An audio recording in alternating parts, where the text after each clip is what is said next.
오늘부터 열왕기 하 말씀으로 은혜를 나눕니다. 익숙한 이름이 등장하죠. 자, 1절이 보니까 아합이 죽은 후에로 시작합니다. 열왕기 상에서도 주인공처럼 많이 등장하고 또 마지막 인물이었던 이 아합이 또 열왕기 하에 등장하고 있어요. 선한 역할로 등장하는 게 아니라 악한 역할, 또 반면교사로서 우리에게 나타나고 있습니다. 우리가 아합을 생각하면 참으로 씁쓸하죠. 사실 열왕기서 대부분의 왕들이 우리에게 씁쓸함을 줍니다. 왜 이렇게 씁쓸할까요? 열왕기서 말씀이 쓰여진 시기가 남유다의 멸망 직후였기 때문입니다. 이스라엘이 다 멸망한 다음에 백성들이 질문을 던지죠. 왜 우리는 멸망하게 되었는가? 그것에 대한 답변이 열왕기 상하이기 때문에 그 답변이 씁쓸할 수밖에 없습니다. 그리고 그 답변은 선지자들을 통해서 드러납니다. 너희들이 왜 멸망했는지를 선지자들이 말을 해주기 때문에 열왕기서는 제목은 왕들의 이야기지만 사실은 열왕기서의 주인공은 왕들이 아니라 선지자들이라고 할 수 있습니다. 씁쓸한 왕들과 선지자들의 대답, 왜 잘못했는지, 왜 멸망하는지에 대한 선지자들이 사실은 진정한 주인공이고, 더 나아가서 선지자를 통해서 말씀하시는 하나님이 주인공인 책이 바로 열왕기서죠. 내가 씁쓸하다는 거죠. 하나님이 왜 씁쓸하신지에 대한 설명이 열왕기서기 때문에 지금 열왕기 하마저도 아합으로 시작하는 것을 볼 수 있는 겁니다. 결국 이스라엘이 멸망한 이유를 밝히는 책이기 때문에 선지자들의 비판적인 시선이 담길 수밖에 없고 독자로 하여금 불편한 내용을 직면할 수밖에 없게 되는 겁니다. 우리의 죄악이 무엇인가? 직면해야 고칠 수 있기 때문입니다. 의사가 어디가 아파서 왔어요. 그런데 말을 안 해주면 어떻게 합니까? 여기가 아파요. 자, 입을 여세요. 근데 입을 꽉 다물고 있어요. 여기 좀 이렇게 들춰보세요. 어머, 여자한테 왜 그러세요? 이러면 되겠어요. 보여줘야죠. 은밀한 부위라도 그 전공이 원하는 부위, 그거 아파서 온 거니까. 그리고 주사를 맞으면 맞고, 그리고 심지어 심각하면 수술용 칼을 들어서 째야 되는 것입니다. 드러내야 되는 거예요. 오늘 열왕기서의 말씀들은 우리로 하여금 직면하라는 겁니다. 우리의 신앙을 직면해라. 그리고 네가 아합일 수 있어. 너 자꾸 저 다른 사람들 보면서 저 아합 같은 사람 얘기하지 마라. 네 안에 아합을 봐라. 그래야 회복할 수 있어 라고 말하는 거죠. 자, 1절에서 악한 왕이었던 아합이 죽었습니다. 자, 그러면 끝이냐? 아니라는 거예요. 계속해서 위기를 보여주고 있고 직면해야 할 죄악들을 보여주고 있습니다. 이스라엘이 더 위기가 닥침을 보여줘요. 우리 1절을 다시 읽어보겠습니다. 아합이 죽은 후에 모압이 이스라엘을 배반하였더라. 네. 이스라엘의 속국이었던 모압이 반란을 일으킨 겁니다. 아합의 때에는요, 종교적으로는 매우 타락했지만 그때는 최고의 전성기였습니다. 잘 살았어요. 외교적으로나 군사적으로나 경제적으로 매우 융성한 때였습니다. 그런데 아합이 죽게 되자 이제 모압이 기회를 얻어서 반란을 일으킨 거죠. 이렇게 반란을 일으켰다는 것은 결국 이스라엘이 하나님께 대하여 반란을 일으킨 결과다라는 것을 오늘 성경은 말해주는 거죠. 아합 때문이다. 너희들의 죄악 때문이다. 겉으로 보기에는 잘 사는 나라였기 때문에 아합은 끝까지 교만하고 하나님을 버렸습니다. 그리고 그 결과가 어떻게 됐느냐? 주변국들을 통하여 이렇게 고통을 당하게 되었다라는 해석인 것이죠. 자, 이스라엘이 처한 진정한 위기가 2절에 나옵니다. 2절 읽겠습니다. 아하시아가 사마리아에 있는 그의 다락 난간에서 떨어져 병들매 사자를 보내며 그들에게 이르되 가서 에그론의 신 바알세붑에게 이 병이 낫겠나 물어보라 하니라. 아멘. 아합의 아들 아하시아가 난간에서 떨어진 겁니다. 아마도 다락방의 창문에서 이렇게 환기가 잘 되는 곳에서 밖을 내다보다가 휴식을 취하는데 창살이 부러지면서 밖으로 아마 떨어졌을 것으로 봅니다. 아주 어처구니 없는 사고를 당함으로 병을 얻게 되었다는 거죠. 자, 이 사건은 상징입니다. 이제 북왕국이 점점 쇠퇴의 길로 접어들었다는 것을 보여주는 불길한 징조가 되는 거죠. 그러나 진정한 위기는 이것이 아니에요. 진정한 위기는 2절 후반부에 있는 것처럼 그가 이렇게 병들었을 때 신하를 에그론에 보내서 바알세북 우상에게 이 병이 낫겠나 물어보라. 이것이 문제입니다. 하나님께 물어보지 않았다는 것이죠. 에그론은 블레셋의 5도시의 하나로 예루살렘에서 가장 가까운 도시입니다. 자, 그곳에서는 바알세붓이라는 우상을 숭배합니다. 바알세불이 아니라 바알세붓입니다.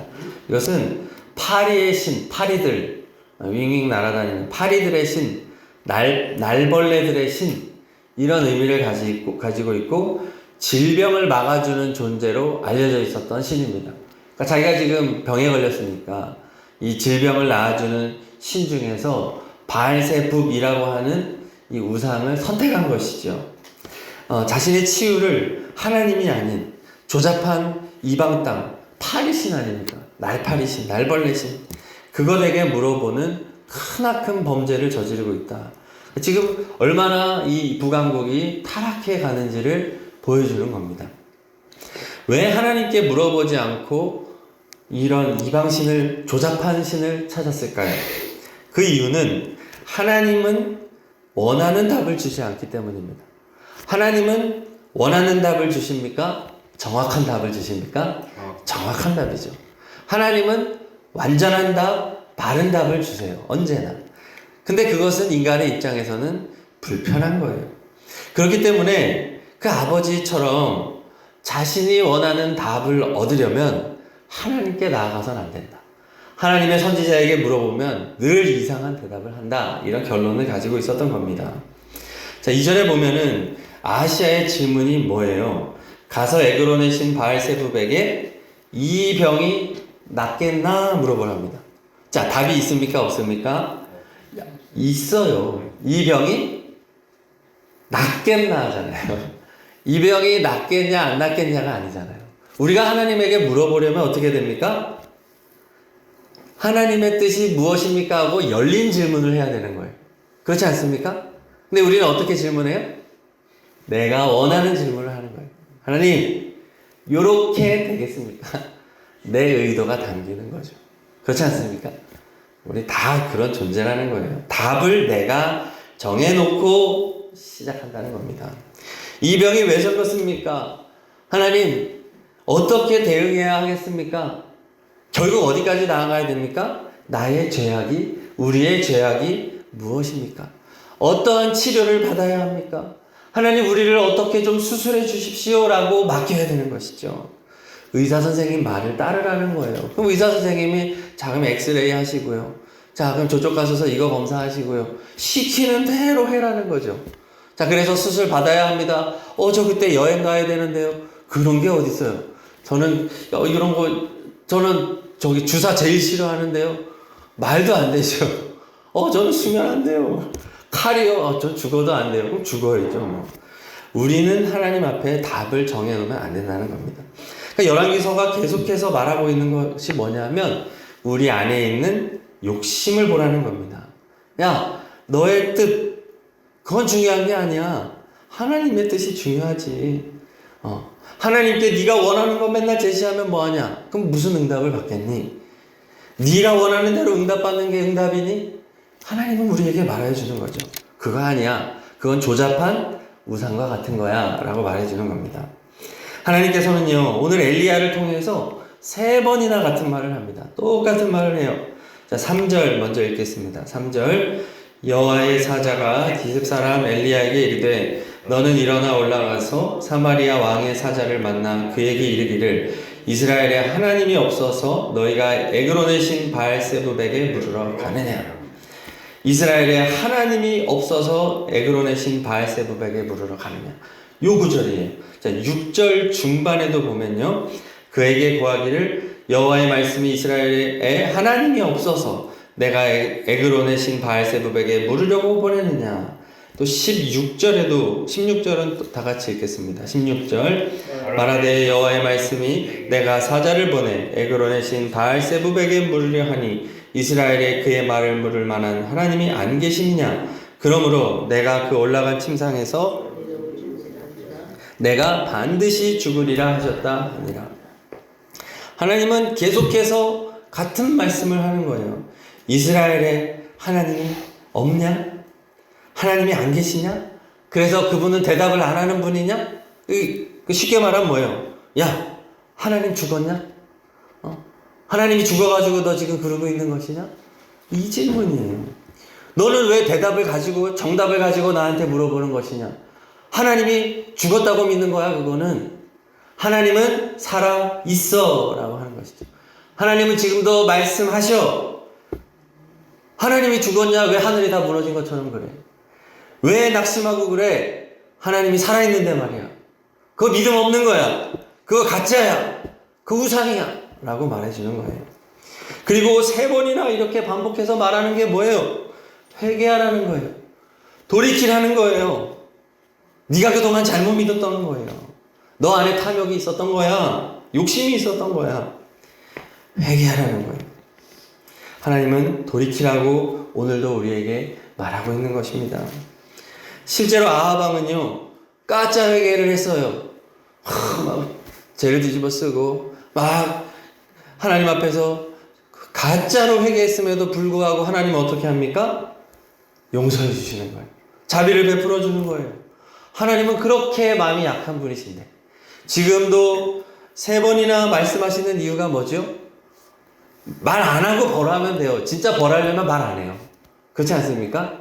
그냥 죽이죠, 뭐까짓 거. 지금 이렇게 계속해서 말하는 이유는 기회를 주겠다는 거예요. 야, 안 끝났어. 내가 너에게 기회를 줄게.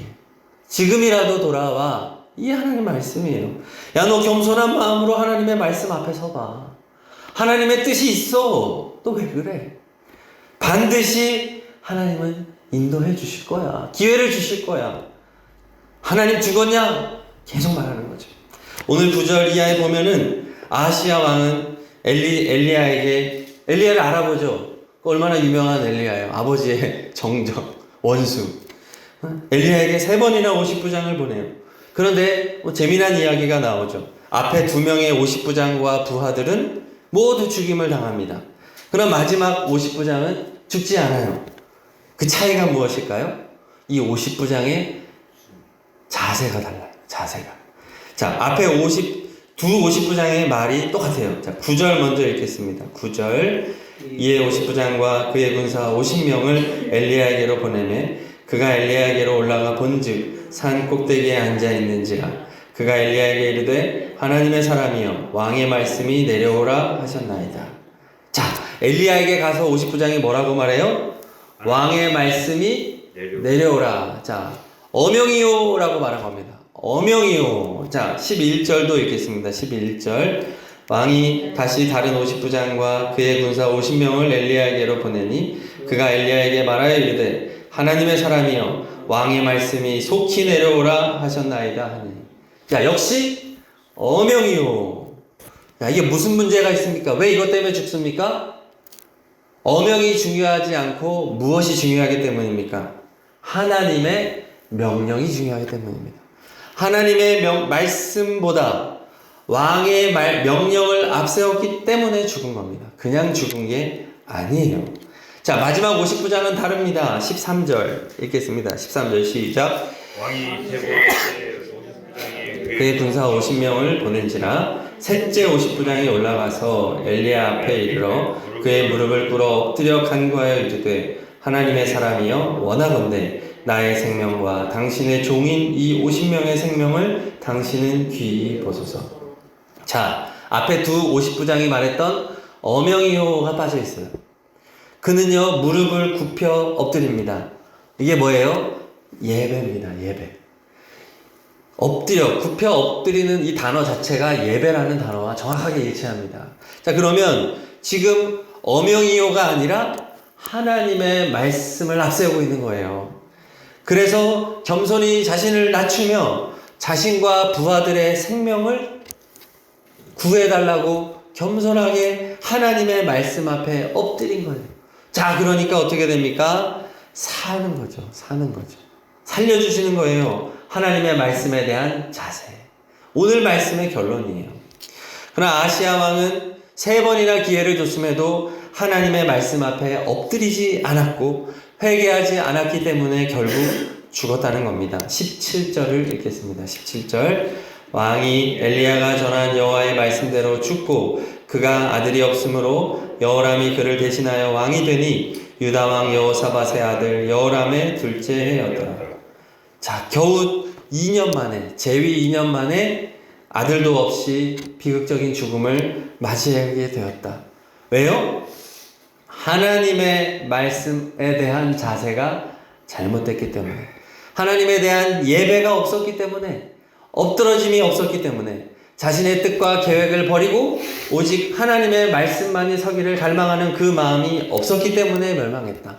그것이 곧 이스라엘 멸망의 원인이었다라고 하는 것입니다. 우리가 원하는 결과대로 되지 않아서 멸망한 게 아니라 하나님의 말씀에 대한 자세가 잘못됐기 때문에 멸망하게 되었다는 것입니다. 우리도 똑같다는 거예요. 우리의 가정과 우리의 교회와 우리의 나라는 언제 멸망하냐는 겁니까? 내가 원하는 것, 우리가 원하는 결과가 나와야 성공하고 잘 되는 게 아니라는 것입니다. 하나님의 말씀 앞에 하나님이 살아계심을 믿고 겸손히 그 앞에 엎드려 예배드릴 때 그것이 살리는 거지. 그것이 살아계신 하나님이 다스리는 것이지. 그러면 되는 거야 라고 오늘 결론적인 말씀을 우리에게 주는 것입니다. 할렐루야. 아멘. 하나님은 살아계신 줄로 믿습니다. 아멘. 그럼 된 거예요. 우리 교회가 지금 많이 어렵습니다. 걱정하지 마세요. 하나님 죽었습니까? 하나님 살아계시잖아요. 그럼 된 거예요. 우리 하나님만 믿고 하나님 앞에 예배자로 나아가는 우리가 되기를 소망합니다. 아멘. 하나님은 자비로우신 하나님이에요. 은혜 하나님이에요. 절대 죽지 않으셨습니다. 자, 우리 다 함께 주기도문하고 기도하겠습니다. 하늘에 계신 우리 아버지, 아버지의 이름을 거룩하게 하시며 아버지의 나라가 오게 하시며 아버지의 뜻이 하늘에서와 같이 땅에서도 이루어지게 하소서. 오늘 우리에게 일용할 양식 주시고 우리가 우리에게 잘못한 사람을 용서하여 준 것 같이 우리 죄를 용서하여 주시고 우리를 시험에 빠지지 않게 하시고 악에서 구하소서. 나라와 권능과 영광이 영원히 아버지의 것입니다. 아멘. 자, 우리 말씀 붙잡고 믿음으로 다 같이 기도드리겠습니다.